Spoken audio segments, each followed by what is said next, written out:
करतो आजचा हा सोहळा. मराठीच्या साक्षीने सुरू करतो आजचा हा सोहळा. सन्माननीय व्यासपीठावरील उपस्थित आदरणीय मुख्याध्यापिका मॅडम, सन्माननीय शिक्षकवृंद आणि माझ्या मित्रमैत्रिणींनी सर्वप्रथम आपण सर्वांना मराठी भाषा गौरव दिनाच्या मनपूर्वक शुभेच्छा. आपण सर्वजण या कार्यक्रमास उपस्थित राहिलात त्याबद्दल मी तुमचे सर्वांचे शब्दसुमनाने स्वागत करते व आजच्या पुढील कार्यक्रमास सुरुवात करते. मित्रांनो, कार्यक्रम कोणताही असो त्या कार्यक्रमाची यशस्वी धुरा पार पाडण्यासाठी गरज असते ती अध्यक्षांची. अनुभवांची शिदोरी नेतृत्वाची साथ अध्यक्षांच्या उपस्थितीने उजळेल कार्यक्रमाची वाट. तर आजच्या कार्यक्रमाचे अध्यक्षस्थान सौ पेडणेकर मॅडम यांनी स्वीकारावे अशी मी त्यांना विनंती करते. आत्ता झालेल्या अध्यक्ष निवडीला माझे व माझ्या प्रशालेचे पूर्ण अनुमोदन आहे. कार्यक्रम प्रास्ताविक सादर करण्यासाठी मी कुमारी पूजा गाग हिला व्यासपीठावर आमंत्रित करते. लाभले आम्हास भाग्य बोलतो मराठी, जाहलो खरेच धन्य ऐकतो मराठी, धर्म पंथ जात एक जाणतो मराठी, एवढ्या जगात माय मानतो मराठी. वरील कवितेच्या ओळी असो किंवा ओळखलत का सर मला पावसात आला कुठे, किंवा to be or not to be is a question म्हणजे जगावं की मला. ऋषितुल्य व्यक्तिमत्व, ज्ञानपीठ व पद्मभूषण पुरस्कार विजेते कवी श्रेष्ठ कुसुमाग्रज म्हणजे विष्णू वामन शिरवाडकर यांच्या जन्मदिनाच्या औचित्य शोधून आपण मराठी भाषा गौरव दिन जगभरात साजरा केला जातो. शेवटी सर्वांना एवढेच सांगेन, सर्वप्रथम आपल्या सर्वांना मराठी भाषा गौरव दिनाच्या खूप खूप शुभेच्छा. एवढे म्हणून मी माझे प्रास्ताविक थांबवते. प्रकाशाचा मान, तेजाचा उत्सव, प्रकाशाचा मान, दीपप्रज्वलाने उजळो आजचा कार्यक्रम. तर आजच्या या कार्यक्रमाची सुरुवात प्रतिमा पूजन व दीपप्रज्वलाने करावी अशी मी मान्यवरांना विनंती करते. त्यातून अधिक फुलतो. तर आता आपल्या प्रशालेतील इयत्ता 7वीच्या विद्यार्थ्यांना मराठी गीत गायन सादर करण्यासाठी मी व्यासपीठावर बोलवले. चला तर त्यांचे टाळ्यांच्या कडकडाटाने स्वागत करूया.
शिरवाडकर हे मराठी भाषेतील अग्रगण्य कवी, लेखक, नाटककार, कथाकार व समीक्षक होते. त्यांचे पूर्ण नाव गजानन रंगनाथ शिरवाडकर. त्यांचा जन्म 27 फेब्रुवारी 1912 साली पुणे येथे झाला. त्यांचे काका वामन शिरवाडकर यांनी दत्तक घेतल्यामुळे त्यांचे नाव विष्णू वामन शिरवाडकर असे ठेवण्यात आले. त्यांचे वडील वकील होते. वकिलाच्या व्यवसायासाठी ते पिंपळगाव बसवंत या तालुक्यात राहण्यासाठी आले. त्यांचे विष्णू शिरवाडकर यांचे पूर्ण आयुष्य तेथेच गेले. विष्णू शिरवाडकर यांना 6 भाऊ व 1 बहीण होती. एक कुसुम नावाची एक बहीण होती. कुसुमचे आग्रह म्हणून त्यांनी आपले नाव कुसुमाग्रज असे टोपण नाव धारण केले. त्यापासून शिरवाडकर हे कवी कुसुमाग्रज या नावाने ओळखला. एवढे बोलून मी माझ्या भाषण संपवतो. कुमार शुभम सारी इयत्ता 7. आदरणीय व्यासपीठावरील मान्यवर, शिक्षक वर्ग, गुरुजन वर्ग, शिक्षकेतर कर्मचारी आणि माझ्या बांधलेल्या मैत्रिणींनो, सर्वांना माझा नमस्कार व सर्वांना मराठी भाषा गौरव दिनाच्या हार्दिक शुभेच्छा. मित्रांनो, आज आपण इथे मराठी भाषा गौरव दिन साजरा करण्यासाठी जमलो आहोत. म्हणजेच सरळ सांगायचं तर कुसुमाग्रज यांची जयंती साजरी करण्यासाठी जमलो आहोत. कुसुमाग्रज यांचे पूर्ण नाव विष्णू वामन शिरवाडकर असे होते, परंतु आपण त्यांना टोपण नावाने म्हणजेच प्रेमाने आपण त्यांना कुसुमाग्रज असे म्हणतो. कुसुमाग्रज हे त्यांचे टोपण नाव होते. विष्णू वामन शिरवाडकर यांनी अनेक मराठी पुस्तके लिहिली. ते खरे तर एक लेखक होते. त्यांच्या लेखनात मराठी भाषेला एक नवे सामर्थ्य व एक नवी दिशा मिळाली. त्यांनी अनेक काव्यसंग्रह लिहिले. त्यातील एक म्हणजे विशाखा. विशाखा हा एक मराठी काव्यसंग्रह आहे. त्यातून त्यांनी जनतेला स्वातंत्र्यता, एकता व समानता याचा एक संदेश देखील दिला आहे. मित्रांनो, आज मराठी भाषा गौरव दिन. आपण मराठी भाषेचा पूर्णपणे सन्मान केला पाहिजे. आपण मराठी भाषेतच बोलले पाहिजे असे त्यांचे म्हणणे देखील होते. तर मित्रांनो, आजचा दिवस मराठी भाषा गौरव दिन हा दिवस नसून हा आपल्या मराठी भाषेचा कृतज्ञता व्यक्त करण्याचा दिवस आहे. एवढे बोलून मी माझे 2 शब्द थांबवतो. जय हिंद. नमस्कार. आदरणीय व्यासपीठावरील मान्यवर आणि माझ्या मित्रमैत्रिणींनो, सर्वांना माझे नमस्कार. मी कुमारी मनाली महेश चव्हाण इयत्ता 7वीत शिकत असून माझ्या प्रशासनाचे नाव प्रगत विद्यामंदिर रामगड तालुका मालवण. तर आज मराठी राजभाषा दिन आहे. मराठी राजभाषा दिन ही आपली अभिमानाची भाषा आहे. अभिमानाचा गौरव दिन आहे. ही भाषा केवळ संवादाची भाषा नव्हे, तर मराठी आपली संस्कृती, परंपरा आणि अस्मिताचा एक महत्त्वाचा भाग आहे. मराठी भाषा ही आपली मायबोली आहे. तिचा गौरव करण्यासाठी दरवर्षी 27 फेब्रुवारीला आपण मराठी गौरव दिन म्हणून साजरा करतो. हा दिवस कवी कुसुमाग्रज उर्फ विष्णू वामन शिरवाडकर यांच्या जयंती दिवशी आपण साजरा करतो. भारतात बोलल्या जाणाऱ्या भाषांपैकी मराठी ही 3री भाषा आहे. संत तुकाराम, संत ज्ञानेश्वर, पु ल देशपांडे, कवी कुसुमाग्रज यांच्या लेखनाने मराठी भाषा समृद्ध झाली आहे. आजच्या काळातही मराठी साहित्य, नाटके, गाणे, चित्रपट आणि भजन, कीर्तन, भारुडे आजही मराठीत बोलल्या जात आहेत. छत्रपती शिवाजी महाराजांनी मराठी भाषेचे रक्षण केले. संत, कवी, लेखकांनी आपल्या लेखनाने मराठी भाषा समृद्ध केली. मराठी भाषा ही महाराष्ट्राची मातृभाषा आणि अधिकृत राजभाषा म्हणून ओळखली जाते. एवढे म्हणून मी माझे भाषण संपवते. जय हिंद, जय महाराष्ट्र. सर्वप्रथम तुम्हाला सर्वांना मराठी राज्यभाषा दिनानिमित्त हार्दिक शुभेच्छा. आज मी कवी कुसुमाग्रज यांच्याविषयी काही 4 शब्द सांगणार आहे, ते तुम्ही शांत चित्ताने ऐकून घ्या. शब्दाची ही सुवर्ण किरणे संस्कृतीचा हा श्वास. शब्दाची ही सुवर्ण किरणे संस्कृतीचा हा श्वास. मराठी माझी मायबोली, तिच्यात माझा विश्वास. मराठी माझी मायबोली, तिच्यात माझा विश्वास. आजचा हा दिवस केवळ उत्सव नाही, तो आपल्या अस्मितेचा अभिमान आहे. तो आपल्या संस्कृतीचा मान आहे. तो आपल्या हृदयाचा ठाव आहे. आज आपण आजच्या दिवशी मराठी राज्यभाषा दिन हा साजरा करतो. पण त्याचबरोबर अशा एका तेजस्वी साहित्य सम्राटांना आपण अभिवादन करतो की ज्यांनी आपल्या मराठी भाषेला सामर्थ्य दिले. असे हे महान कवी म्हणजे कवी कुसुमाग्रज.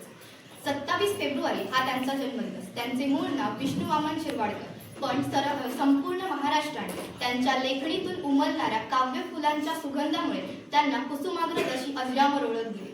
कवी कुसुमाग्रज यांच्या शब्दांमध्ये केवळ सौंदर्य नव्हते, त्यांच्या शब्दामध्ये होती म्हणजे ज्वाला. त्यांच्या शब्दामध्ये होते ती स्वातंत्र्याची आस आणि त्यांच्या शब्दामध्ये होती ती मानवतेचे संदेश. त्याचबरोबर कवी कुसुमाग्रज यांचा एक काव्यसंग्रह होता, तो म्हणजे विशाखा. स्वातंत्र्य लढ्याच्या काळात तो काव्यसंग्रह तरुणांच्या मनामध्ये क्रांतीची ज्वाला पेटवणारा होता, कारण त्याच्या ओजस्वी कवितांनी युवकांच्या मनामध्ये अन्यायाविरुद्ध उभी राहण्याची प्रभाव निर्माण केला होता. त्याचबरोबर त्यांनी केवळ कविता नव्हे तर नाटक, कथा, कादंबऱ्या अशा विविध साहित्य प्रकारातून त्यांनी आपली उमीद छाप निर्माण केली. त्याचबरोबर त्यांचे अजरामर नाटक म्हणजे नटसम्राट. नटसम्राट हे नाटक मराठी रंगभूमीतील शिखर मानले जाते. त्या नाटकामध्ये त्यांनी मानवी आयुष्याच्या संघर्षाबाबत तसेच त्यांच्या आयुष्यातील अपयशाचा चढाव उतार आणि संध्याकाळी येणारे एकाकीपण अत्यंत प्रभावीपणे मांडले. त्यांच्या या साहित्य सेवेबद्दल त्यांना 1987 रोजी ज्ञानपीठ पुरस्कार म्हणजेच साहित्य सन्मान त्यांना प्रदान केला गेला. त्याचबरोबर तो सन्मान त्यांचा नव्हता, तो आपल्या मराठी भाषेचा गौरव होता. मित्रांनो, आपण आज इंग्रजी भाषेच्या आहारी जात आहोत, पण आपण विसरत चाललोय म्हणजे ती भाषा जी आपल्या आईने शिकवली, ज्या भाषेत आपण पहिले स्वप्न पाहिले, ज्या भाषेत आपण पहिले आई म्हटले, ती भाषा म्हणजे जपूया संस्कृतीचा मान, जपूया शब्दांचा वारसा, जपूया संस्कृतीचा मान. मराठीच्या सागरात आहे आपला अभिमान, मराठीच्या सागरात आहे आपला अभिमान. कुसुमाग्रजांच्या तेजाने उजळू आपली जीवनवाट, कुसुमाग्रजांच्या तेजाने उजळू आपली जीवनवाट. मराठीचा जय जय करूया आज आणि प्रत्येक दिवसात, मराठीचा जय जय करूया आज आणि प्रत्येक दिवसात. धन्यवाद. शिक्षक, कर्मचारी या सर्वांना मराठी राज्यभाषा गौरव दिनाच्या हार्दिक शुभेच्छा. साहित्याचा अधिपती, कुसुमचा तो अग्रज आणि साहित्याचा तो अधिपती, तुझ्या काव्य प्रतिभेने केले तू महाराष्ट्राची उजळली, तू महाराष्ट्राची माती, तुझ्या काव्य प्रतिभेने तू उजळली महाराष्ट्राची माती. ज्ञानपीठाचा मुकुट शोभे या उत्तुंग प्रतिभेला, ज्ञानपीठाचा मुकुट शोभे या उत्तुंग प्रतिभेला वंदन करतो मी मानाने या थोर मराठी सुपुत्राला, वंदन करतो या मानाने या मराठी सुपुत्राला. विष्णू वामन शिरवाडकर उर्फ कुसुमाग्रज या नावाने आपण त्यांना ओळखतो. कुसुमाग्रज हे केवळ मराठी साहित्यातील एक लखलखते नक्षत्र होते. ते केवळ एक कवी नव्हते, तर ते ज्येष्ठ नाटककार, कादंबरीकार व होते. कुसुम हे तिच्या लहान वहिनीचे नाव आणि अग्रज म्हणजे मोठा भाऊ, आणि ह्या दोघांतून मिळून त्यांनी कुसुमाग्रज हे नाव धारण केले. कुसुमाग्रज हे केवळ एक कथाकार किंवा साहित्यकार नव्हते, तर ते होते. त्यांनी अनेक अशी साहित्य लिहिले ज्यामधून त्यांनी समाजाला प्रबोधन केले. विशाखा हा काव्यसंग्रह या स्वातंत्र्य काळातील तरुणांना स्वातंत्र्य क्रांतीची ठाणगी देत होता. त्यांची किनारा व समीक्षा या ग्रंथातून त्यांनी अनेक लोकांना संकटातून कसे उभे राहायचे, कसे स्वातंत्र्य काळात लढायचे किंवा आपल्या देशासाठी आपली प्राणाची आहुती कशी द्यायची सांगितले. त्यांच्या साहित्यामध्ये काही असे कविता आहेत, कणा, ह्या कवितेतून त्यांनी आपल्या संकटावी काळात कसे लढायचे, कसे सामोरे जायचे हे त्यांनी सांगितले. त्यांनी आपल्या लेखणीतून केवळ मराठी भाषेबद्दलच ते बोलले नाहीत, तर ते विषमता व गरीबावर पण त्यांनी आपल्या लेखणीतून प्रहार केला. आणि ओळखलत का सर मला, पावसात कोणी आलं, कपडे होते कर्दमलेले आणि केसावरती पाणी, हे अशा काही ओळी आहेत जे कुसुमाग्रजांनी लिहिले आहेत. त्यांची कणा ही कवितेतून आजही लोकांना खूप मोठी प्रेरणा मिळते. त्याचबरोबर त्यांचे अतिशय गाजलेले असे नाटक म्हणजे नटसम्राट. नटसम्राटातील काही ओळी आजही प्रेक्षकांच्या मनात घर करून आहेत. नॉट टू बी ह्यासारखे काही ओळी आजही आपल्या मनात ज्या आपण ज्यांचा विचार करतो त्या आपल्या समोर पटकन कुसुमाग्रजांची आकृती निर्माण होते. अशा या थोर महापुरुषाला माझा मानधन करून माझे 2 शब्द संपवतो. आता आपल्या प्रशालेतील काही विद्यार्थी अशाच काही सुंदर कविता आपल्या समोर सादर करतील. सर्वप्रथम मी इयत्ता 5वीतील नंदिनी बाई तुला व्यासपीठावर बोलत. माझे नाव नंदिनी परेश बाई. मी आज तुमच्यासोबत एक छोटीशी कविता सादर करणार आहे. मराठी माझी मायबोली, गोड तिचा तो स्वर. मराठी माझी मायबोली, गोड तिचा तो स्वर. शब्दांमध्ये दडलेला संस्कृतीचा सागर. शब्दांमध्ये दडलेला संस्कृतीचा सागर. पहिला शब्द उच्चारला तोही मराठीतच. पहिला शब्द उच्चारला तोही मराठीतच. पहिलं गाणं गुणगुणले तेही मराठीतच. पहिलं गाणं गुणगुणले तेही मराठीतच. मराठी म्हणजे फक्त अक्षरांची माळ नाही, ती आहे आठवणींची गोड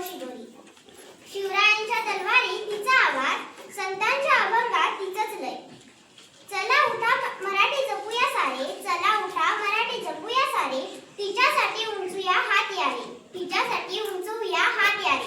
राजभाषा आहे राजासारखी, राजभाषा आहे राजासारखी, तिचा ठेवूया मान सदैव राणीसारखा, तिचा ठेवूया सदैव मान राणीसारखा. धन्यवाद. पाचवीची विद्यार्थिनी आहे. आज मी तुमच्या समोर एक कविता सादर करणार आहे. माझ्या कवितेचे नाव आहे माझी मायबोली. आईसारखी माया बापासारखा आधार, आईसारखी माया बापासारखा आधार, देणारी हीच ती आपली मायबोली मराठी, देणारी हीच ती आपली मायबोली मराठी. गर्व आहे मराठी असण्याचा, गर्व आहे मराठी असण्याचा, या मातीत येतो सुखाने राहण्याचा, या मातीत येतो सुखाने राहण्याचा. जगात कितीही भाषा असू द्या, जगात कितीही भाषा असू द्या, मराठीचा अभिमान सदैव राहू द्या, मराठीचा अभिमान सदैव राहू द्या. ज्ञानदेवानी रुजवली भाषा मराठी, ज्ञानदेवानी रुजवली भाषा मराठी, शिवरायांनी टिकवली संस्कृती मराठी, शिवरायांनी टिकवली संस्कृती मराठी. संतांनी वाढविला तो मान मराठीचा, संतांनी वाढविला तो मान मराठीचा, तुकोबांनी चढविला तो कळस मराठीचा, तुकोबांनी चढविला तो कळस मराठीचा. गावाकडील बोली शहराची चाल, गावाकडील बोली शहराची चाल, मराठीने जोडली सगळ्यांची नाळ, मराठीने जोडली सगळ्यांची नाळ. राज्यभाषा दिनी इतकंच सांगते, राज्यभाषा दिनी इतकंच सांगते, ही मायबोली माझ्या श्वासातच नांदते, ही मायबोली माझ्या श्वासातच नांदते. धन्यवाद. कपाळी लावणी अमृताचा टिळा, कपाळी लावणी अमृताचा टिळा, मराठी भाषेत सोहळा करूया, मराठी भाषेत सोहळा करूया. ज्ञानेश्वरींची गोडवी तुकोबांची गाथा, ज्ञानेश्वरींची गोडवी तुकोबांची गाथा, आपली माय मराठी जणू विठ्ठलाचा माता, आपली माय मराठी जणू विठ्ठलाचा माता. आपल्या मराठी भाषेचा अभिमान राखा, आपल्या मराठी भाषेचा अभिमान राखा, हीच आपली राजभाषा, हीच आपली राजभाषा. कुसुमाग्रजांची काव्य धारा, कुसुमाग्रजांची रीत, कुसुमाग्रजांची काव्य धारा, कुसुमाग्रजांची रीत, मराठी भाषेची गोडी सर्वत्र गाऊया गीत, मराठी भाषेची गोडी सर्वत्र गाऊया गीत. शब्दा शब्दात गोडवा मनात भरलं प्रेम, शब्दा शब्दात गोडवा मनात भरलं प्रेम, महाराष्ट्राची बोली मराठी भाषेची शान, महाराष्ट्राची बोली मराठी भाषेची शान. कुसुमाग्रज जन्मदिनी साजरी करूया मराठी, कुसुमाग्रज जन्मदिनी साजरी करूया मराठी, ध्वजउंच करूया मराठी भाषेत. माझी भाषा साधी गोळी जशी साखरेची गोळी, माझी भाषा साधी गोळी जशी साखरेची गोळी. गोड अमृताची धारा मराठीचा आम्हाला आधार, गोड अमृताची धारा मराठीचा आम्हाला आधार. युगाची ही कथा तुम्ही तुझ्या चरणी टेकवितो माता, युगाची ही कथा तुझ्या चरणी टेकवितो माता. माझी माय माऊली सुखद शीतल सावली, माझी माय माऊली सुखद शीतल सावली. साध्य आहे सुंदर आहे मराठी माझी सावली, साध्य आहे सुंदर आहे मराठी माझी माऊली. आपल्या वाटेवरती तीच आहे सावली, आपल्या वाटेवरती तीच आहे सावली. बोला मराठी ऐका मराठी मनाला जोडते मराठी, बोला मराठी ऐका मराठी मनाला जोडते मराठी. तसा फुलांचा सुगंधी वास त्यात माझ्या भाषेचा ध्यास, तसा फुलांचा सुगंधी वास त्यात माझ्या भाषेचा ध्यास. मराठी आमची राज्यभाषा पूर्ण करेल साऱ्या आशा, मराठी माझी राज्यभाषा पूर्ण करेल सर्वांच्या आशा. मराठी भाषेचा दरवळ सुगंध वाचताना होतो मला आनंद, मराठी भाषेचा दरवळ सुगंध वाचताना होतो मला आनंद. धन्यवाद. इयत्ता 6वीची विद्यार्थिनी, मी आज तुमच्यासमोर स्वरचित कविता सादर करणार आहे. गोड तिचा प्रत्येक शब्द, गोड तिचा प्रत्येक शब्द, मनाला मिळतो आनंद, मनाला मिळतो आनंद. आपुलकीची छाया, आपुलकीची छाया, जपूया तिची माया, जपूया तिची माया. मराठी भाषा दिनी, मराठी भाषा दिनी, मराठी माझी अभिमानी, मराठी भाषा अभिमानी. मराठी माझा श्वास, मराठी माझा श्वास, प्रत्येक दिन करूया खास, प्रत्येक दिन करूया खास. मराठी माझी मातृभाषा, मराठी माझी मातृभाषा, माझ्या जीवनाची आशा, माझ्या जीवनाची आशा. मराठी माझा गोड, मराठी भाषा गोड, माझ्या मनाची जोड, माझ्या मनाची जोड. आमची शान मराठी, आमचा मान मराठी, आमचा अभिमान मराठी आणि आमची जात मराठी. धन्यवाद. पूर्वा बुद्धाची प्रमणी, मी आज तुम्हाला मराठी भाषेवर एक स्वराची कविता सादर करणार आहे. संत आणि अभंगवाणी जणू समुद्राचे हे पाणी, संत आणि अभंगवाणी जणू समुद्राचे हे पाणी, अभिमानाने मी सांगते मराठीतच मी राहते, अभिमानाने मी सांगते मराठीतच मी राहते. ज्ञानेश्वरांची अमृतवाणी, तुकारामांची अभंगगाणी, ज्ञानेश्वरांची अमृतवाणी, तुकारामांची अभंगगाणी. मराठी माझा श्वास जगभर सुखास, मराठी माझा श्वास जगभर सुखास. नाते आहे जन्माचे, मराठी आपल्या हक्काचे, नाते आहे जन्माचे, मराठी आपल्या हक्काचे. जिकडे तिकडे जावे मराठी गाणे पहावे, जिकडे तिकडे जावे मराठी गाणे पहावे. शब्दात तिच्या साखरेची धार, शब्दाच्या साखरेची धार, मराठीचा मला मोठा आधार, मराठीचा मला मोठा आधार. अभिमानाने बोलते मराठी, लढतो आम्ही तिच्यासाठी. अभिमानाने बोलतो मराठी, लढतो आम्ही तिच्यासाठी. जगाच्या पाठीवर कोठेही जाऊ, मराठीचेच गुणगान गाऊ. जगाच्या पाठीवर कोठेही जाऊ, मराठीचेच गुणगान गाऊ. मराठी संस्कृती, मराठी विचार, मराठी संस्कृती, मराठी विचार. जगाला देऊ प्रेमाचा आधार, जगाला देऊ प्रेमाचा आधार. धन्यवाद. लक्ष्मीनारायण राणे. मी आज आपल्याकडे कविता सादर करणार आहे. माझ्या कवितेचे नाव आहे माझी मराठी. माझी मराठी गोड गोडी आईच्या ओठांवरील अंगाई. माझी मराठी गोड गोडी आईच्या ओठांवरील अंगाई. शब्दात तिच्या ऊन सावली जणू भासे ठाई ठाई. शब्दात तिच्या ऊन सावली जणू भासे ठाई ठाई. माझी मराठी संतवाणी जणू चंद्रभागेचे पाणी. माझी मराठी संतवाणी जणू चंद्रभागेचे पाणी.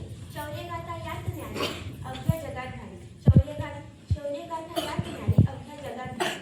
महाराष्ट्राची शान मराठी, प्रत्येकाचा मान मराठी. महाराष्ट्राची शान मराठी, प्रत्येकाचा मान मराठी. माझी मराठी, माझी गोडगोडी मराठी. धन्यवाद. व्यासपीठावर उपस्थित सर्व शिक्षक, आजच्या कार्यक्रमाचे अध्यक्ष, शिक्षक, इतर कर्मचारी आणि माझ्या बालमित्रांनो, आज मी तुम्हाला कुसुमाग्रजांविषयी एक छोटीशी कविता सांगणार आहे. ती तुम्ही नम्रतेने ऐकून घ्या. कुसुमाग्रज म्हणजे केवळ नाव नाही तर जगण्याचा अफाट आणि निर्मळ भाव आहे. कुसुमाग्रज म्हणजे केवळ नाव नाही तर जगण्याचा अफाट आणि निर्मळ भाव आहे. लेखक, कवी, गीतकार, संगीतकार, वक्ता असे अष्टपैलू कलाकार तुम्ही. लेखक, कवी, गीतकार, संगीतकार असे अष्टपैलू कलाकार तुम्ही. प्रेक्षकांसाठी कधी गंभीर बनतात तर कधी विनोद. प्रेक्षकांसाठी कधी गंभीर बनतात तर कधी विनोद. रंगभूमीवर आणि चित्रपटात दोन्ही तुमचा साथ. तुमच्या पारंपरिक व्यक्तिमत्वाची आम्ही वाट पाहतोय. तुमच्यासारखा हस्ताक्षरचा चेहरा आज कुठेच दिसत नाही. तुमच्यासारखा हस्ताक्षरचा चेहरा आज कुठेच दिसत नाही. अखेरची कमाई वादळवेल या तुमच्या कविता आज कोणीच वाचत नाही. अखेरची कमाई वादळवेल या तुमच्या कविता आज कोणीच वाचत नाही. तुमच्याबद्दलची अफाट कृतज्ञता म्हणजे तुमचा वारसा जपणे होय. तुमच्याबद्दलची अफाट कृतज्ञता म्हणजे तुमचा वारसा जपणे होय. आजच्या नवीन पिढीला तुमच्या पुस्तकांची ओढ लावणे होय. आजच्या नवीन पिढीला तुमच्या पुस्तकांची ओढ लावणे.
Thank you.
आता 9वीच्या वर्गातून कुमारी भक्ती आठले व कुमारी गौरी गाडीगावकर यांना आमंत्रित करतो. गाडीगावकर आणि माझी सहकारी मैत्रीण भक्ती वैभव हाटले, आज आम्ही इथे कवी कुसुमाग्रज यांची मुलाखत घेणार आहोत. तर आम्ही आमच्या मुलाखतीला सुरुवात करतो.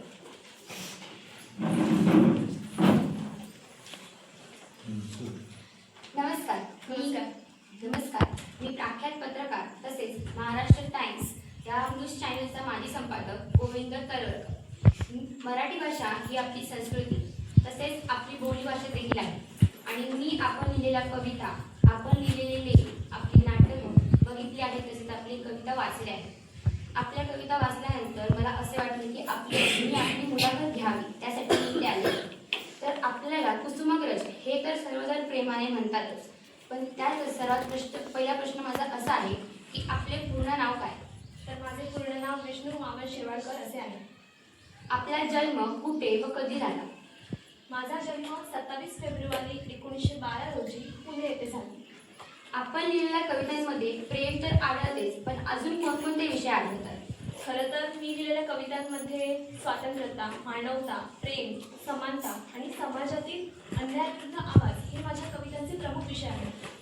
हा प्रश्न तर मला खरं तर शेवटी विचारायचा होता, पण मला उत्सुकता लागली आहे. आपण कोणते पुरस्कार मिळवले आहेत? मला 1987 साली भारतातील सर्वोच्च साहित्यिक सन्मान म्हणजे ज्ञानपीठ पुरस्कार मिळाला आहे. आपल्या जन्मदिनादिवशी मराठी भाषा दिन साजरा करतात, तर मराठी भाषेबद्दल आपले विचार काय? मराठी भाषा ही समृद्ध आणि संस्कृतीने परिपूर्ण भाषा आहे. तिचे जतन आणि संवर्धन करणे हे प्रत्येक मराठी माणसाचे कर्तव्य आहे. आपण विविध कविता लिहिल्या, पण आपल्या लेखनाची सुरुवात कशी झाली? खरं तर माझ्या लेखनाची सुरुवात माझ्या वाचनातून आणि माझ्या घरातील समृद्ध वातावरणामुळे झाली. कुसुमाग्रज हे टोपण नाव ठेवण्यामागचे काय विशेष कारण? हो आहे, कारण मी तुम्हाला मगाशी सांगितलं माझं पूर्ण नाव विष्णू वामन शिरवाडकर असे आहे. खरं तर माझ्या मोठ्या मुलीचे नाव कुसुम असे आहे आणि आपल्या मराठी साहित्यात अग्रज म्हणजे मोठा भाऊ किंवा श्रेष्ठ असा अर्थ आहे. त्यामुळे माझ्या मोठ्या मुलीच्या नावावरून मला कुसुमाग्रज नाव देण्यात आले. आपण ज्या कविता लिहिल्या त्या कवितांमध्ये मला स्वातंत्र्यता आढळली. स्वातंत्र्य चळवळीत आपल्या लेखनावर कसा परिणाम झाला? स्वातंत्र्य चळवळीमुळे लेखनातून देशभक्ती आणि सामाजिक प्रश्नांवर आवाज उठवण्याची मला प्रेरणा मिळाली. आपले मते साहित्याचे सामाजिक स्थान काय आहे? साहित्य हे समाजाला प्रबोधित करणारे, दिशा देणारे आणि समाजाचे मन घडवणारे एक उत्तम माध्यम आहे. आपण कविता लिहिल्यात, आपण कवी आहात, मग कवी आणि लेखक यांची समाजाप्रती जबाबदारी काय असावी? खूप छान प्रश्न विचारतात. कवी व लेखक यांची समाजाप्रती जबाबदारी म्हणजे सामाजिक जाणीव जपणे व अन्यायाविरुद्ध आवाज उठवणे ही असावी. आपण लिहिलेला विशाखा हा काव्यसंग्रह मी वाचला आहे, तर तुम्ही विशाखा या काव्यसंग्रहाबद्दल काय सांगता? खरं तर विशाखा हा माझा पहिला काव्यसंग्रह आहे. त्यात निसर्ग, प्रेम आणि सामाजिक कवितेचा समावेश आहे. आपल्या बालपणातील कोणत्या घटना आपल्या लेखनावर प्रभाव टाकून गेल्या? माझ्या बालपणातील घटना म्हणजे निसर्गाच्या सानिध्यातील माझे अनुभव आणि सामाजिक विषमता हे घटना माझ्या लेखनात प्रभाव टाकून गेल्या. आपण कविता, नाटक, कथा या तिन्ही प्रकारात लेखन केले. कोणता प्रकार आपल्याला अधिक जवळ वाटला? हो, बरोबर विचारलात. मी तिन्ही प्रकारात लेखन केले आहे, पण सर्वात जवळचा प्रकार वाटतो तो म्हणजे कविता. कारण कवितेमध्ये आपण आपल्या मनातील भावना स्पष्ट व्यक्त करू शकतो. मी तुम्हाला कविता का असे विचारणारच असते, पण तुम्ही त्याचे उत्तर मला त्याच प्रश्नात दिले. नटसम्राट सारखे प्रभावी नाटक लिहिताना आपल्या मनात काय विचार होते? नटसम्राट सारखे प्रभावी नाटक लिहिताना माझ्या मनात फक्त दोनच भावना होत्या, त्या म्हणजे मानवी जीवनातील शोकांतिका आणि कलाकारांचे दुःख. आपल्या मते खरे साहित्य कोणते? मनोरंजन करणारे, समाज परिवर्तन करणारे? खरं तर समाज परिवर्तन. लेखन करताना आपण कोणती शिस्त पाळता? मी लेखन करताना नियमितता, सुसंगता आणि स्पष्टता या 3 नियमांचा वापर करतो. पुरस्कार आणि सन्मान लेखनासाठी किती महत्त्वाचे असतात? आता पुरस्कार आणि सन्मान हे प्रत्येक लेखकासाठी किंवा लेखिकेसाठी खूप प्रेरणादायी असतात. मराठी रंगभूमीबद्दल आपले मत काय? मराठी रंगभूमी ही समृद्ध आणि वैविध्यपूर्ण आहे. आपण लिहिलेल्या कवितेतून तसेच आजच्या तरुण पिढीला आपले काय मत आहे? खरं तर आजची तरुण पिढी खूप हुशार, जिज्ञासू आणि महत्वाकांक्षी आहे. समाजासाठी आपण काय संदेश सुचवाल? प्रत्येकाने मानवतेचा धर्म स्वीकारावा, अन्यायाविरुद्ध उभे राहावे आणि आपल्या मातृभाषेचा अभिमान बाळगावा असे माझे मत आहे. आपली मुलाखत घेतलीच, पण ह्याआधी मी मोठमोठे लोक तसेच राजकारणातील लोक या सर्वांची मुलाखत घेतली आहे. पण आपल्या मुलाखतीत मला जिवंत प्रसंग दिसून आला. तर तुमची मुलाखत घेऊन मला खूप छान वाटते. धन्यवाद. अध्यक्षा, आपल्या शाळेच्या मुख्याध्यापिका पेडणेकर मॅडम, एक वेगळी व्यक्ती आपल्या समोर बसलेली दिसते. अलग त्यांचा परिचय मी करून देईनच तुम्हाला, पण इतर सन्माननीय सत्यवान गाडेगावकर इथं आलेले आहेत. ते प्रमुख पाहुणे आहेत, माझे सर्व सहकारी शिक्षक आणि विद्यार्थी मित्र. आज मराठी राजभाषा दिन म्हणजे कुसुमाग्रज यांचा जन्मदिवस साजरा केला आणि आपल्या शाळेमध्ये आपण विविध प्रकारचे कार्यक्रम बसवले. त्याच्यामधला पहिला कार्यक्रम झाला वक्तृत्व स्पर्धा. त्याच्यानंतर मुलांनी काय केल्या, स्वतः कविता रचलेल्या होत्या त्या. आणि आताची एक मुलाखत बघितलात तुम्ही, त्या मुलाखतीमध्ये तुम्हाला दोन पात्र दिसली. एक म्हणजे कुठलं पात्र होतं, स्वतः कुसुमाग्रज तुमच्याशी बोलताय, अलग लक्षात ना. आणि त्यांची मुलाखत घेणारे ज्येष्ठ पत्रकार आणि महाराष्ट्र टाइम्सचे संपादक त्यावेळेचे गोविंद तळवळकर यांची ती दोघांनी म्हणजे तिच्यावर संवाद होता. आणि त्या संवाद रूपामध्ये आम्ही ठरवलं होतं, त्या मुलांना सांगितलं होतं की त्यांचा जीवनपट काय करायचा, पूर्णपणे उभा करायचा. म्हणजे अशा पद्धतीने छान प्रकारे कार्यक्रम आपण इथं काय केलेले आहोत, साजरे केले. आता आम्ही नेहमीच तुमच्याशी बोलतो आणि कसं असतं, रोजचं तेच ते चेहरे बघून आम्ही कंटाळलो, बरोबर ना. तेच ते पवार सर, तेच राणे मॅडम, त्याच Pednekar madam, Parkar madam, Kadam sir, Sawant sir, तेच व्यक्ती आपण बघतो, बरोबर की नाही. आज एक वेगळी व्यक्ती आपल्याकडे आली आहे. त्यांच्या चेहऱ्यावर जाऊया नको, त्यांच्या पोशाखावर आणि त्यांच्या ह्याच्यावर जाऊया नको. व्यक्ती कुठली लांबची नाही, माझ्या गावाच्या शेजारची, करडीपासून एक 4 किलोमीटर अंतरावर, मला वाटतं नाटळ राजवाडी तारसी त्या गावातली आहे. किती जण फेसबुक बघतात, फेसबुकवरची रील्स बघता का तुम्ही? अरे बघता नाही बघत. त्या रील्स मध्ये 2 पात्र सिंधुदुर्ग जिल्ह्यामध्ये धुमाकूळ करते, मुलगा आणि आई, झील आणि औस. आहे त्यांचे सुंदर संवाद आहेत, म्हणजे घेण्यासारखं आहे त्यांच्याकडे. आणि बाकीचे कुठलाही त्यांचा कार्यक्रम नाही. त्यांची ती शेती, त्यांचं घर आणि तिथले ते संवाद, आणि संवाद सुद्धा एवढे सुंदर. मला वाटतं मी काल त्यांचा एक रील्स बघितला.